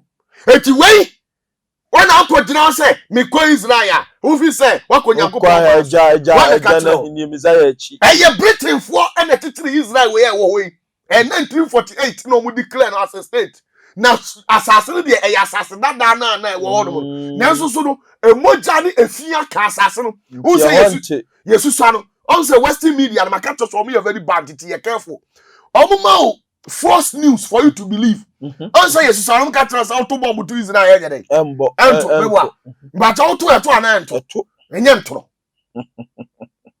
Israel assassin no asay na busa say enka history ya me ka tro yi ohifampo ohifam you can say 1945 to 1949 you can say 1933 to 1945 1933 to 1945 you painful bi omo hair kwa 1945 ni awo omo tias bebre tias na sankofo we satam no na nyankopon man na amuna mo se se nyankopon man no na yakum nipa makumaku 6 million nyankopon ma na nyame no wai manjai abrofo na ada no ani abrofo ntro na omo twatena mo no wo ti Ghana wo sole a unya ska uko ayi Israel ko pritumi na ha de nyankopon timi wa AVC ko Messiah ninchi man Messiah ko Israel ne udru Israel enipa 90% ubo Yesu di obobo waso omunim no onim who is Jesus who is Jesus they don't know Jesus. Okay, ya ka omienka ya tira onokure na omienka. okay, and now the aso dem na calendar na bobo ho kwase asom wasi ubusa akwala keto wan Yesu na bo no enso nya Messiah no Yesu no way ya husua no ho na onokura ne man no ya se no. Okay, enti dia hu ni nei no created created Israel abrofo na yes ensuo no tutu sa ensuo no yes ane ma no yes sculpture ni ade bi di asisi honum na even pon Nebukadnezar na kana sa ono obesai ho nyina okay na abubo history no upa enye nu ani usi the Holocaust 1933 to 1945 then yes 1947 UN petitioning plan devise Palestine. I will divide it by say. And then we divide Palestine. We tell them they find Israel. And now British for center there, young Israel, man, yet to send it to the end. Then your tourist site and perform now. Now that one now come. And how now, bro, for the trans you who say, ye came weird. I for the butcher sarcophagus. And then I am to come up him neck. Adebi omoko say omfa sai ho ne ma Israel for ye omodia na Palestine for so akodi ha so no mu fi say no ano no na me tumi ntimi mfa ne simple. All right, abusuafo nyame di for Prophet Opatafuor and mo atene nka no ensem bi se nyo no a okofa no he nyame di for fa ye na the last time so ka say Abraham nyame obesom no eye different from Moses there ano so mo ntia ano so there na nyame yenim se nyame ba ko ne nyina so then Abraham nyame nko na Moses so nyame nko etu person say wo so nyame ye different ana Prophet Opatafuor ase da bia isi atwewa unsem nyina say isi atwoma sa be kirem monana. You see the problem with black people you see they have problems with listening. Yetio and understanding too is another cause. Omontiase uni agbelemanu doso mi nti wase ne o de yetio na yetio then Abraham nyame ye different from Moses there Abraham nyina then nyame Jacob tumfo na mami tira wa de the simple analysis abetiase mitio odifo me patcho sa otebo hyen na e de obi court na e dieli ni 40 years ahwan na de na tum aban why na ya aban president na Kuffour fancy Kuffour na tisumebo ana president said you can president na patcho ni pa na e dieli na president oni mu bi dabi why na si na mu ha judge na o ho sa na tie madin ka tira o say okay nyankopon ahenie mu no tumi na omo ahenie mu omo ye ni disuo okay Obia won adwuma woye. Okay. Ye wotumi ebo awia wana. Obeba be wiase. Oba duty. Ebo 1:30 a no oko. Okay. Upon duty. Every 1:30 ekopim awia 2. Ye wo hoho obehwe wiase owia oko. 30 minutes per. Ye obi aye na adwuma 30. Ah, sir. Hoho bia aye na adwuma. Enti na 30 minutes no oko. Enti na se suma fa obi a. Suma bia betimi aba obi so 4 hours bia ba yie ka ho. Yes. No, I had that in the bay. No, John, so from no, homely, just 30 minutes. Every spirit be a watch or so 30 minutes. And could not to me no what check. Yes. To me, you obey able 3 hours be a bay account. Fee. And we are familiar. Familiar spirit. Okay. Now, you were to me also year 24 hours. Oh, Yamia. Also, you can say, Naya Wada. You were who or Shaya Wadaso. On the Baba Shim, yes, day so. Day so. You want your share hours in so. You want your share minutes in so. You want your share seconds so. Okay. Sanko for you, military. Omu medical doctors. Okay. Omu judges. Omu lawyers. Yes, omu engineers. And to say na yawa, say me yawa da commander me ba. Me ni me chief commander we soldier ni panyin. Team ni nyina di na chi. Me ni the doctor panyin because e da ya nyame ma ni bi hu be kan obi bompa ba bia o say me suma tumi o say yare so nko sa yare. Okay. Okay. Say na nyame aye na hiniam ya wo de ohwe boso me ne so. Answer boso me ye ni boso me ye 12 months. Okay. 13. Okay, 13. 13 months. And abrofu na wia baako. No mama mo 12. Okay. Omo na yabo sa. Prophet Opatafuor. They need 12 months bia o. 13 months. 13 months. Ajana hiniem. No mo wia baako. Okay. Dia so mo to mo. No mo de ye de mo na ateso. Just to confuse you because who 13 ni nyina dia. So be hunu wunchi. Okay. Okay. Entina Ethiopia for 2017 no. Yeah, 2024 more 2017. Enti we are say o ma wi abosome ba akro ma keka bo ma de how many years ahead? 2017 to 2020 years, 3 years. Plus 2025 years, 7 years. 7 years. Enti they are lacking 7 and 7 years. They are using the original calendar. Send nyame mutio. Enti abrofo they decided say what they will let you people know. And no me mama na no kura pa ne de ye tutu a form 365 kilometers. Yeah, they are sure. And they are sure. Etinye is say obehu. Okay. Na ye wonyame ayi no ma chom say ofran krofo bi scribes. Scribes for no ho. Okay. Sa scribes no. Omu na bibi obeye wasase so bia just all report ma wo mo. Atrankunyafo no. Omu ye nkrofo 7. Adie bi obe was asisi bi adi so obo mama ne. Okay. Anyankopon nya we. Omutimi take decisions on the behalf of God. Eja no kura nya we. Onya we. No mo aye ko yesi scribes. Mate wase and the waka. Omi a heavenly council. Osoro ni asase. Bonsam tieni o. Sa scribes ni nsam. Ana bonsam kwaji 2 minutes be say Job. Tinye Jacob Tumfo na. Jacob Tumfo ka hu bi. Okay. Tieni o Jacob Tumfo. Jacob Tumfo no nya grandpapa o. Grandpapa na ho. Grandpapa na ho. Nyame jana nkasa no. Before but na bia di ekosu. Ti Jacob Tumfo no. Ho. Nyame jana kura sa ho. Jana nkasa ho. Ono obi anfa na ni hunu. Na bia jano. Obi anfa na ni hunu. Yo born so na asase. Obi anfa na ni hunu. Okay. This atrankunyafo na netimi. Eye scribes no. Enetimi call nche. Omukura no before so ombe call nche, this omutumi fufuro. Esa upgrade omu. Omatimi ene na ben. Na de no most men be di jollof. Onu so ho, your friend o Elohim. Oka omo ho. Aye. Okay. What you say? Enti papa na nkasa onu. Efiri se obo osoro ni asase. Oba asase so once. Papa na nkasa no. Yeah. Adam Spencer. Yo Ona be pamo Adam nana. Dabi. No, onu so nyo no. Onu so Elohim. Hey, Prophet Opatafuor di eko school. Re. Adam ko tie aduaba no nyo na be pamon no. Ai. Di pamfro. Ono. Ho fofro. Do be pamu eye Adam no. Eni oye Elohim. What I say? Na ma kire o say.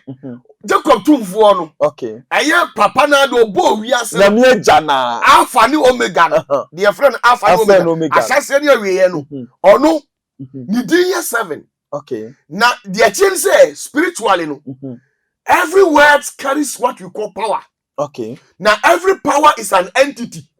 To me be ya body. Okay. And to say o kase sunsun kase kwa. My brother, who didn't quantanize and now didn't baby and do me no TM say call me frewo, call beba. Okay. Or you to me. Okay. Ed ma who wiase.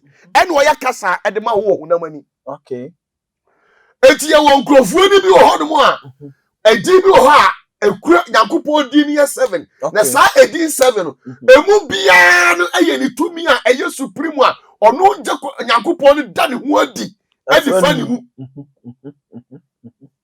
Tu bodina na jana di ne husu afani mu. Okay. Ati wase. Prophet Opatafuor. What you say? Mami kire wade ye wonsuo bi wo Ghana ha. Ye fra ne Tano. Okay. Tano omo ye 12. Tano na da Asuo Tano. Omo ye mako 12. Omo ye mako 12. Sa Tano no. Ye wo spirit bi e wo kranka. Ye fra ne kranka afia. Wa ye bosom. Okay. Atanofo 12 ni nyina panyin no wo mu ne yire no no no wo ma 30. Asuo Tano panyin. Asuo Tano panyin akokora no wo mu no. Panyin pa. Antano. Panyin pa no wo mu no. Ono ne yire ne kranka afia.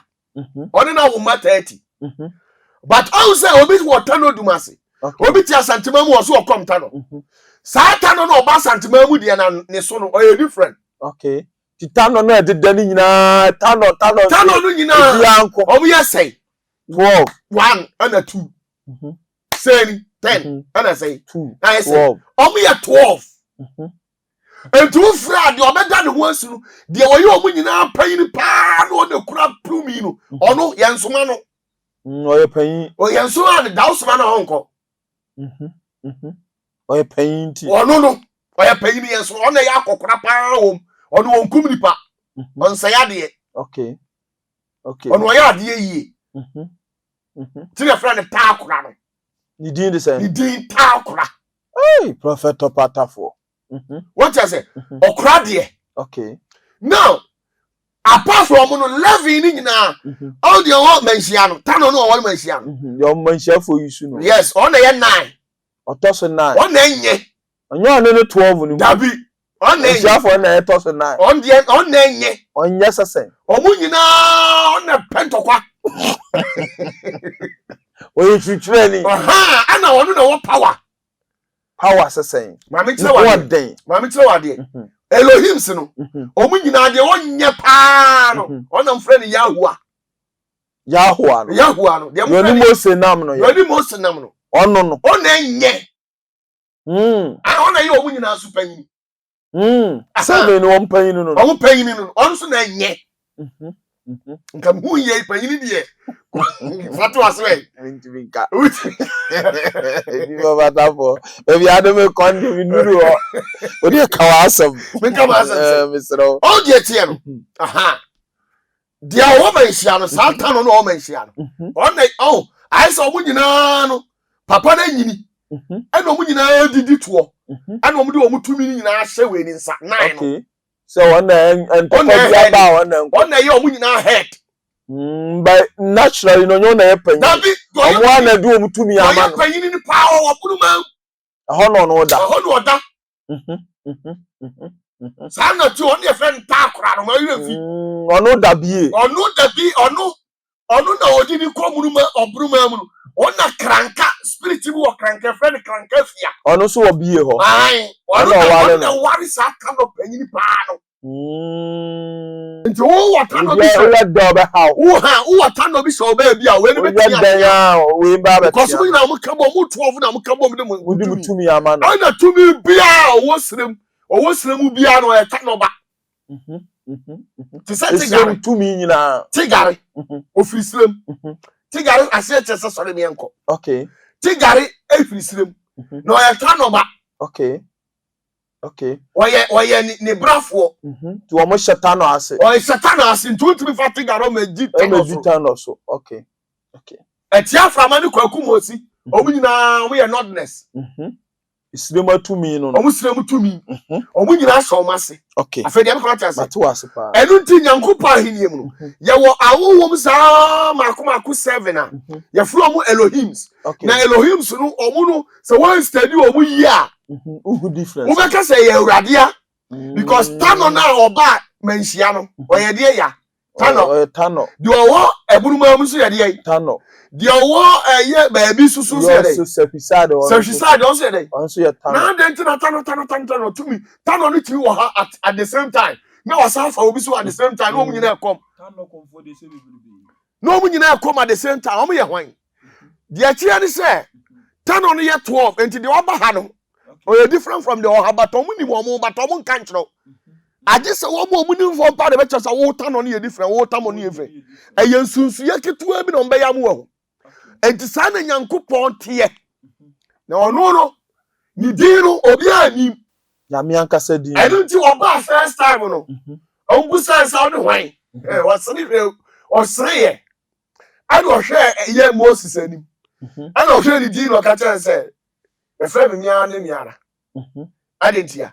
If you say Moses ni to me say otimi bu say urade say wona hwan. Wona hwan. Okay. Enti say wo ko banhia. Na hu kotoko hina wo ye hwan. Dwe kasa akora. Enye dwe kasa o. Enya mamre. Otimi bu say to me so so wo ye hwan. Okay. Okay. Enti kotoko hini pa obe odi. Onfiu. Opo be fiu, opeso a onfiu. No fiu a omoni di nkyere o. Okay. Sa na tie. Enti o hwe mo se di no se a me ne ehie asa ehie. Ase ne se me ne miara ne miara. Ni mi ni edim na mi ni akiri miame no. Nemo Exodus chapter 6. Verse number 1 to 3 ne die. To me na opi ho no se wo ne hwan. Ase afre na me ba mu ahunu se me ni Yahoo no. Aso aboni din wo. Aboni din a kire no. Etu awi abawu so yo no a.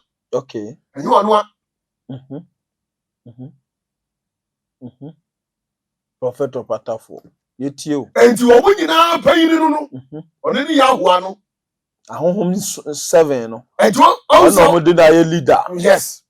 Ono ni Yahoo no. Okay. No no. Iti mo di yie.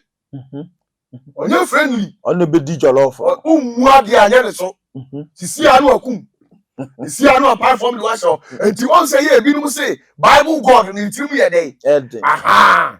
Ono no. Answer na Genesis chapter 17 verse 1. Ahoso so de obeta ne ho di na obusa say, "Hey, Mako Abraham, me any Shaddai." Ono see a different. Anya Yahoo ana. Dabi, anya Yahoo. Say Yahoo akra koku Abraham. Ade. So Abraham no pema no.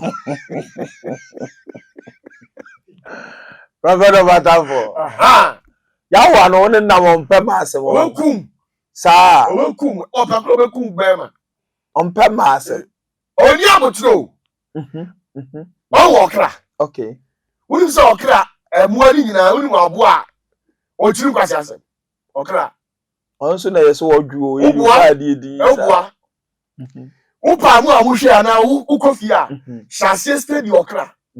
Se akola ni okra etiwo ni obubo okra ni nkase osa. Oyin sabo ko. Obetiji no. O titi no. O polisu treso umu ade. Sa no okra ti. Eti sa Yahoo ano. Sa na ni sutie. Onu oye panyini, obu nyina panyini no. Okay. Ansana yewo di otosu mienu ye fe El Shaddai no. El Shaddai na tosumi. O de tosu mienu. Okay. Wona ni Abraham na ntie no no wa botere. Na ono ya se no bo sheche. Se no no unse ban mu bia no ka so de anye mema wa. Obonya be handle na sana nyama. Bo sheche dodo. Enti sa o ka sa Abraham Nyankopon a wo fra El Shaddai. Wo fra Moses a wo fra Yahoo a. Na Jacob de ye hwan. Jacob tumfo no so ho. Onso nko. Onu ni ayi no oni Yahwa no. Yahwa no. Nanso so oni na toso miensa. Oni your friend Elgebo. Jacob de no. Yes, onu na. David Jacob besum eyewe. Yahwa no. But ever do the latter part of Jacob Abraham. Elgebo ni sane. Okay. Obeteki over. Ona be take over. Ona be titire busuakuo du mienu ni ma no. Onu de ompantokwa. Okay, wajo. Opasunjie onu na di Yesu bae no. Egebo no. Ona ka chen so magiwias. Ona ma Messiah basa. On your friend the Prince of Peace. Okay, asumdue hene no. On no said that transasi we so. Ah oni asase ni we ye, dem friend Melchizedek no no ye gebo no. O said that Prince we transasi so. Se nipa. Be transasi se nipa. Prophet Opatafuor. Okay. Wow, enti who study obo a? Adi say na de he ne friend Adona no. Adona no susu ho, onu susu ho ye. Osika 7 no. Dabi Adona nka ho. On de oye bofo. Why na so we mu no me aho sa. Na de tire say Adona no. Also, my friend said, "Oh, higher ranking spirit also was. We panyini wo ho. Also, ye paying pa na omu paying by no different. Omu wo mu different na ye omu sector. Omu paying by no different. Prophet Opatafuor dem ye dey go school. So who omu be confused. Who be confused? Who feel so omu nyina Nyankopon. Na Israel Nyankopon na de odan baby. Israel Nyankopon no on na the baby. Say Israel Nyankopon no na ye Yahwa no. On na be ye Israel for the name. Hey. Ana man na nkasa no. Nyame agya na onu so di man of the onu no fre o se mia na me de die. Oni di bia no anu no. Di ya ba ko pe ba o tumi nka. Okay. O se mia. Go ka tom se mia na masoma o. Prophet Opatafuor. What does it? Enti ye wo Elohim sru ho. Elohim sru die. O me ye lords. Eno na abrofo no nim. Enti o mu change ni ye the Lord. Lord ye awura. Awura nom no. Awura nom no. O me ye awura nom. O mu yo mu bibia ti se nyame no fita. Oh, enti Elohim sru on ye what scribes. Sa Elohim sifo ni mu no. O mu ni yasa piki o mu. And yes, I be scribes. Yes, I say cabinet no. Cabinet compared to minister dey cabinet ministers room. And scribes no. Almost see dangerous pa. Omo na ombo charge no. Onu dey say bofuo bi kra was a heaven. Obenu su aji so kwaji permission free no. Okay. Omo ma kwan a ontimi. If you cry Jacob tumfo Jana ankasa niara no ankasa no office of so ko planet bi so ade so mo okokatro no mama no kwan no ma hwe obele bi ko petro ya bibia say bibi o ha kwasin say ahwese aha mo kwani de ye hia tumi sei ne om de ko asana nyamia hohom so no so the seven spirit omo okay anyone so so omo yo mbembe atasfo ba na mpemfo etu omo su nyina so da omba bi nko obi aye na djuma different nyamia hohom so no ho atasfo ba na no so yo omo adwuma omo de o say omo ye ofanim ni eralim atasfo ba na no omo ye hayot no ye ofanim ni eralim na omo ye wheels okay se say car ye tra omo so omo nyame kreto obetwi omo say car enti opon sa we 7 year okay Messiah no so won baby Messiah no de Messiah no madi ka kire mu mire bi atwam se onu no oni asase e na oni awieye okay enti oni asase ni awieye no onu no se wo trace de toa ekowura janim no asakoya de kro okay to do so any Messiah apartment eja apartment na say dabi omu nyina ha de corona say be na ube hu no eno na ya asem no na omo nyina no onso omo ye adwuma different and omo authority no omo payin pa no we him say scribes no ba emphasis scribes no ba ko betena asase no so sa ba ko no betena asase no so no onne o mark na ubema no 10/10 Abasa asene so akọ. yes, or no 10/10. On the onye problem bia. On the minimum 10/10. On all the same. Men can't know. Oh, okay. Matime how? Or no 10/10. And son about could be all. Saba could so be o mark na be man 10.8. 10.8. You can say 9.8. Who score more over 10%? On when 10. There be only some more day no. Bibiti oba bibiti sichima on there be na what the man no only some more no be jina number 1 anim. Okay. And son here another one also 10.7. Oh, and this one. Okay. Obia won adwuma oye. I say Yahoo and the oba pa. Say Yahoo and the onanti ache. Oye payini o. Tabas asene so. Oye payini na. Uni nantia. Nantia de nenso so. On chade ho ne no me. Okay. Nchenan buof. Obaba wasesa sisi a. Eya no pamo. Oh. Udi onya fumu a. Fashe otim se wonko obi. Obe papo. Ni abotre kwara. Enti Yahoo no onani mo semu nante ye. Onu kro na so na san samse mo nante ye. Onu nti na mse wota abasa asene. Yes, omu no. Onu dia so na epanyini. Ti one day na asase no eya obeba. Oba. Ona ane ne nam. On the oba every 24/7 oba. Ona ane ne nam. Yes, 24/7 oba. But we see ohun ne nan. Me pay Shaddai no. Aden. Onkum nti. There be or promise we chadodo. We ni bo she bantam. Me pay Shaddai. Shaddai no wa abotre. O ti say on there. O ti say Yesu. Ni bu mfuntam. Obi bu kura o se nya hwe fa che no. Misu mi Dan we ni kura ka no. me ntimi. Na me anim ni. Me no mi suban nyina ti say Yahoo a. Mpo ga me bu obi. Okay. Ono ye no bibi obe yo. Eni ti na Yahoo no tim ka se me. Mabu bo we prepare. Oh, to me otimi kasa. Atrezo ngo pe. Otimi kasa mebu buuse na moja apramo. Otimi kasa me bu abasem.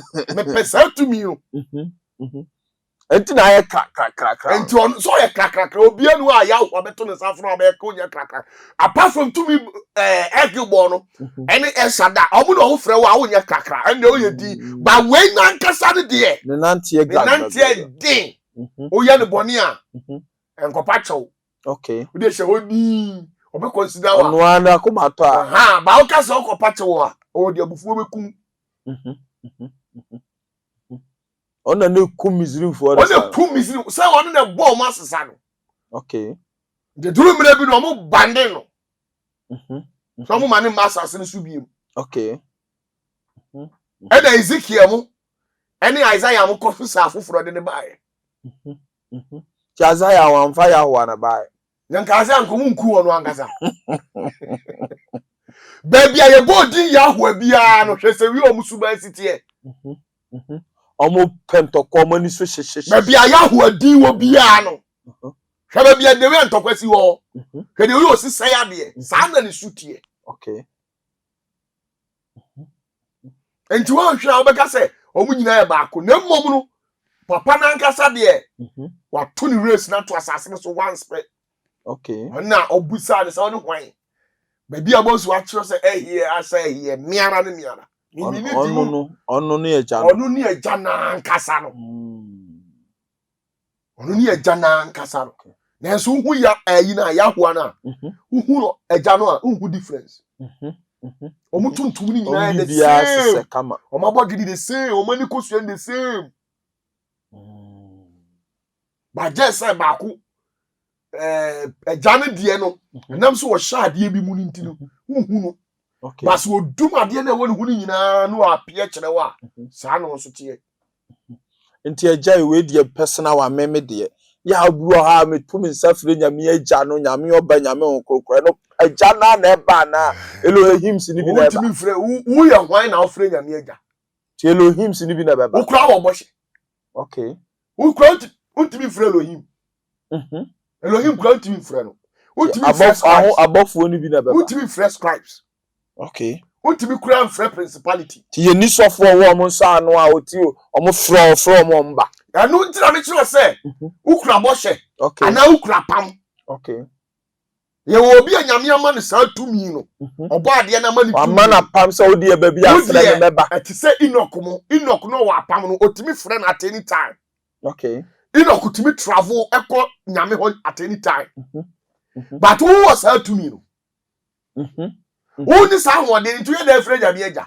okay and nti na bi mu te da bi a o dia no mo problem say wo si nyame agya na sane aba ya no mo hu problem say wo kan yen so wo be wo problem because wo no wo ni ho safo ana de bi obi ni ho safo bi aso no wo kan eye ni nya because me to esi abeka tell say metimi aye car eyin sufu ne bibia be su petrol wadwene wo ni ye enti be yo na enti ana hunu say said ya wo abra bosije ensa no bia de ati o prophet Opatafuor obi a wo de we osisum ni nyame okay even kura no sa Elohim for no mi chire mu obi a wo de ope obi a wo de ompe aya chiwade ana obi a wo de ope obi a wo de ompe obi a wo de ope obi a wo de ompe okay prophet Opatafuor elgebo no onu mpa adwamamo egebo no onu mpa adwamamo fita onu mpa adwamamo nti hu oba akra na akodo na oso onu na onu anya problem egebo no han el sada no so de onte sa obetwe mpena 1000 kro mfa ho onu ne die so de apam na nam odi sutie na nam eno na ne Abraham nam ya ana Yahua no so de so ompe nkonkonsa ompe yi ya no okay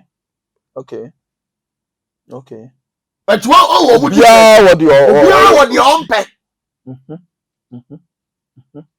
prophet Opatafuor bia wo de ompe ni efi se Mose de ntrese ne ba de wosu nyina omu chi dabi obi a wo de ompe Yahua no hwe Bible mu a omu oku omu nyina ya omu maso oden omano ha omu kasa dodo ntino ya de ku omu no otimi ba say watese nkofo bi kan wasem omu kan ho sembone otimi ba wa pai for no do mawurom no osako ose omu obi a wo de ompe but the oni Abraham nante de obeyo ma asem krom fa on fa say Abraham no wo mpra bebiri no enso so na adenti wo say Abraham abra wo ba no nyame sia na no one na etitwe nkomo efa eye Sodom ni Gomora abebo Satan no akotwe mpra ye de na sa Elohim onuru fie nwale mpo wa de na Elohim ni sia efiri say onu no de enye wo mpra wo betwe omfa ho onu de ni de yesutie na one on pa bosomsom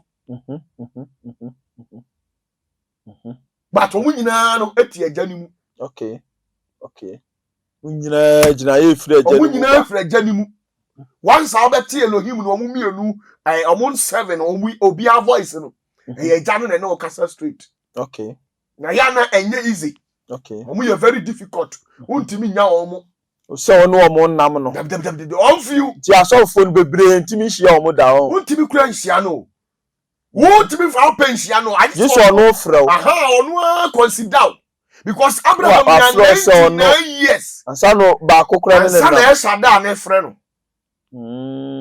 wa emla wie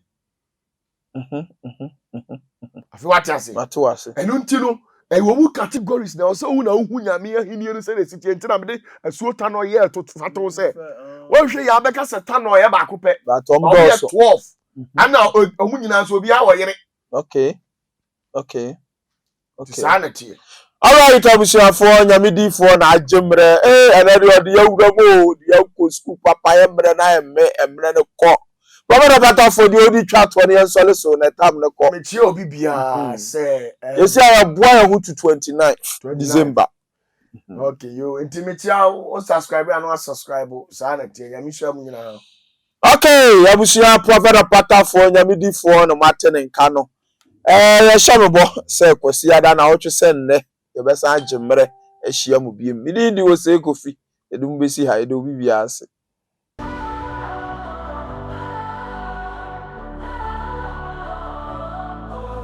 Opatafuor, you're strong and kind, mighty heart and a brilliant mind.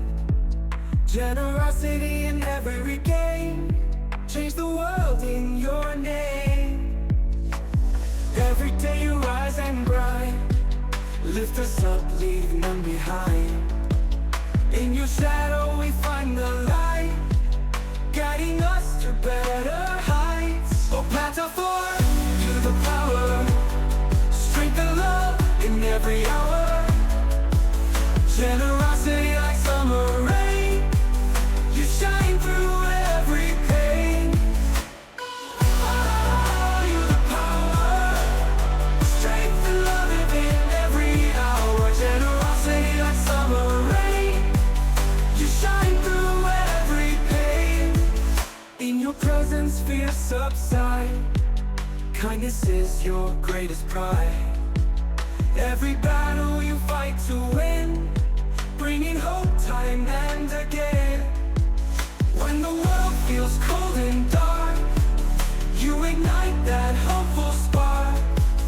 With a heart so big and wide, bringing hope time and again.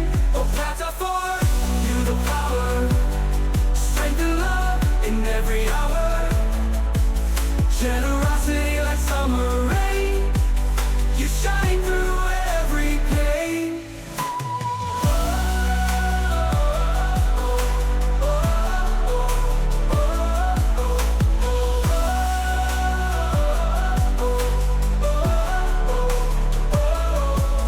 When the world feels cold and dark, you ignite that hopeful spark. With a heart so big and wide,